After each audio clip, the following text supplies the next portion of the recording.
What's going on, my people? Welcome back to Israel's Movie Reviews. And today we're going to be discussing Creed from 2015. This movie, from the time it started pre-production to the time it was in talks, and I looked up Micheal B. Jordan, who's going to be starring in the movie. I was like, wow, this sounds epic.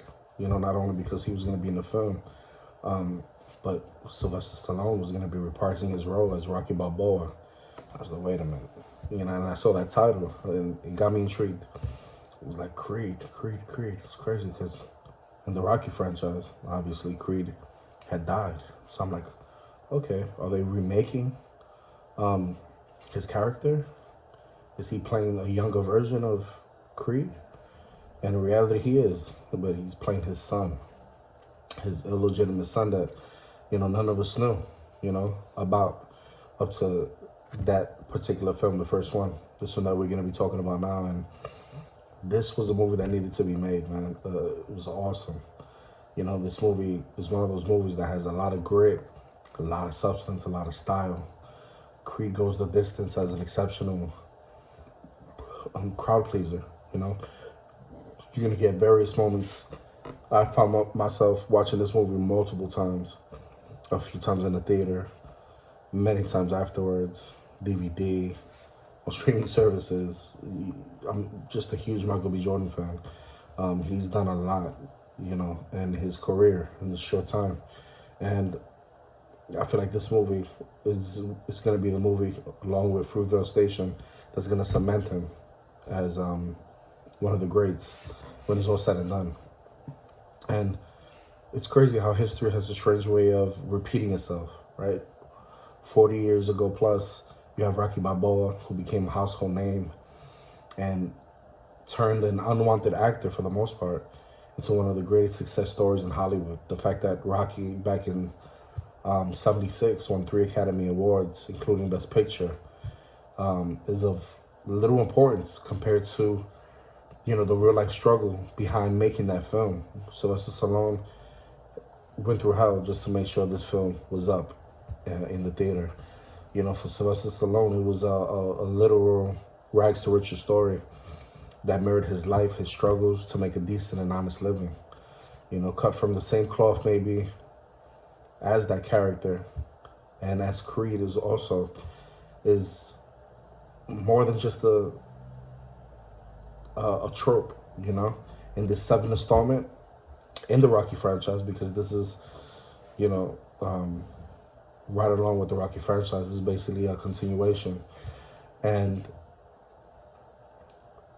it's a no holds barred kind of sports drama, which I think everybody will enjoy. This is a very bit of an exceptional crowd pleaser with a lot of heart. Like I mentioned before, plenty of amusing jabs to the ribs, literally, and it has unexpected emotional drama, that him make it to the gut, and has a lot more. The story was special. It was co-written by director Ryan Coogler, who, obviously went on to direct Fruitvale Station, Black Panther 2 coming out soon.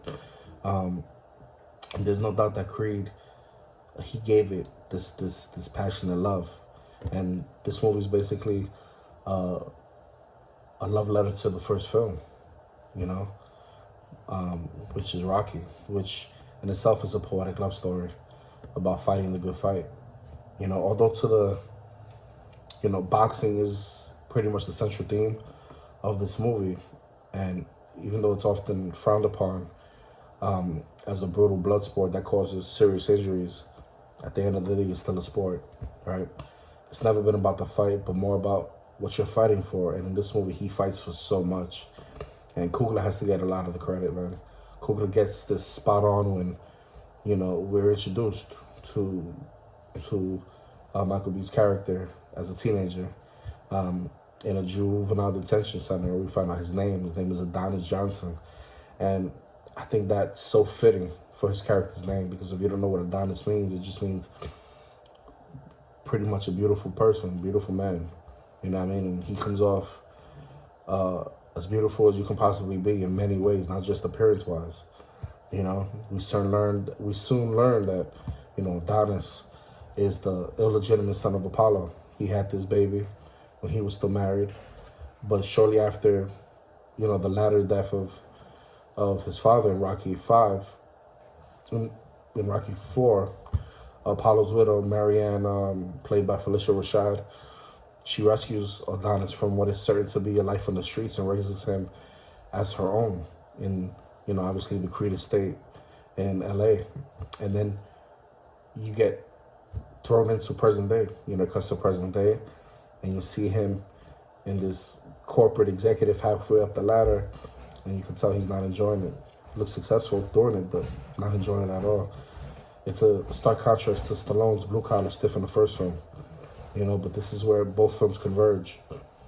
Like, Rocky, Adonis calling himself Donnie, knows he's destined for something else. So he heads to Philadelphia to meet his late father's rival, turned best friend at the time. And the meeting with Rocky is one of those several great moments in this film, while also serving as a nostalgic homecoming occasion for every fan of the franchise, like me and you.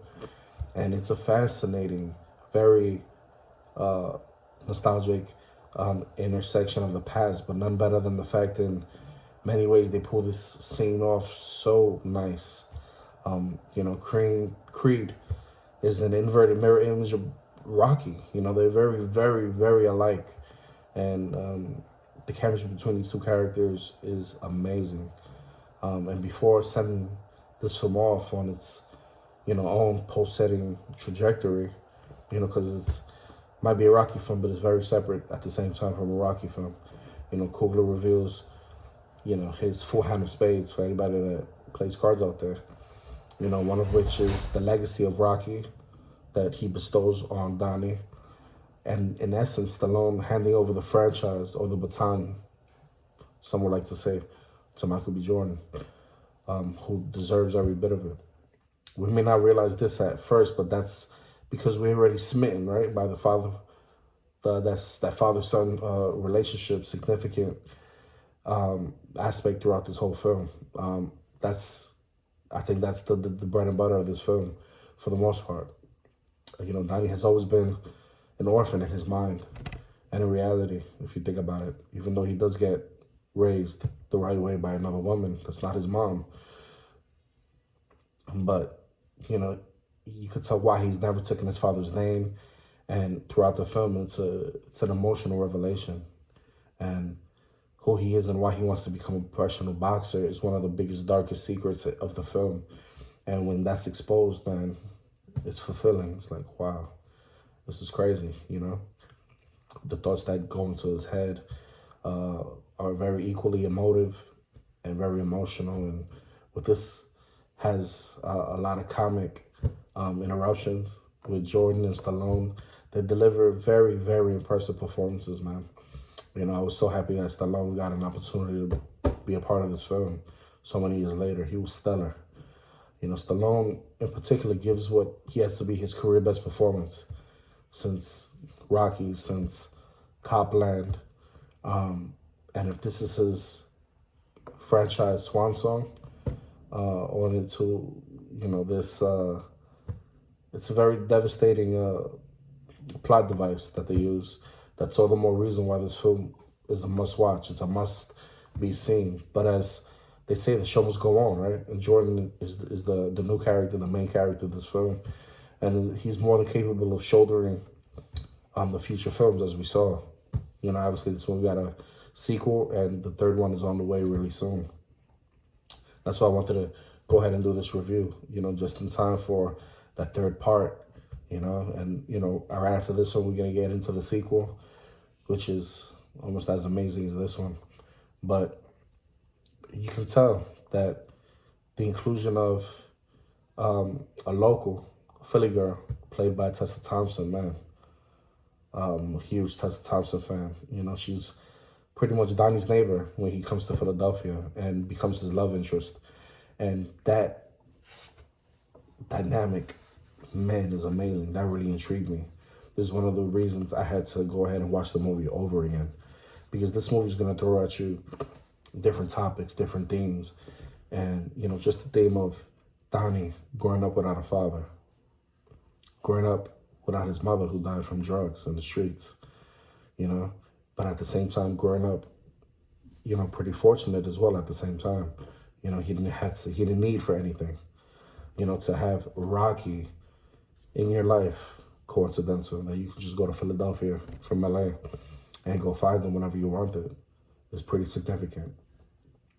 For you to travel and have the ability like your father, the physical God-gifted ability to box and use your body the way he does.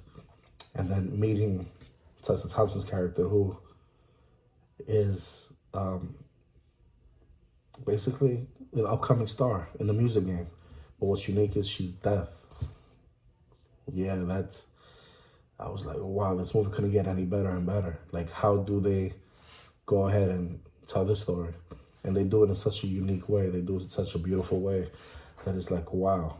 And thank God they had Tessa Thompson in that role, because she portrayed it.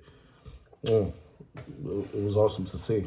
You know what I mean? I don't think, I couldn't picture another actress besides her in this role with Micheal B. Jordan. That chemistry, ridiculous.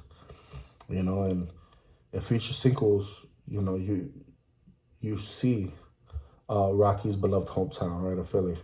And that's one of the main reasons I love the film also, because Philadelphia in this film, in the first two films, especially in the first one, plays as another character, which I loved. I love when you could take a city like New York or LA or Chicago, and in this case, PA, Philadelphia, and, turn it into a character of his own, with the city kind of telling the story, from Rocky's restaurant to the Philly cheesesteak spot to his apartment to the building. It's incredible.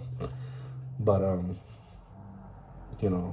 onto the production, the quality, and it's suffice to say that Creed has the best technical aspects in this franchise, man, including spectacular fight choreography, which is very important in a film like this. Astounding cinematography in the ring and around Philadelphia, like I was mentioning, and an upbeat hip-hop soundtrack fused with, the original scores from the previous films, which make it very, very exciting, the way they got to mix the old with the new. And the only real letdown to me came from Donnie's main opponent. It was real-life professional boxer Tony Bellew, and he isn't really an antagonist in the film. He's just somebody that he needs to fight. As you expect, given the villainous ferocity of, past opponents in the Rocky franchise, like Clubber Lang and Ivan Drago. That was just, to me, a minor blemish in the overall film that was made. This film was outstanding. If they would have gave the enemy or their opponent, a better backstory with some substance, with some style, with more reason why you're fighting, I think this movie would have been out the water. And for me, pretty much is out the water. Just in that aspect, it could have been just a bit better. At its best, Creed, to me is a very intimate film for fans and newcomers. And this movie was definitely an undisputed knockout for 2015. Micheal B. Jordan is a superstar, and Sylvester Stallone, got his start back in this film back in 15. A lot of people were saying, oh, they're milking the franchise for everything as it got.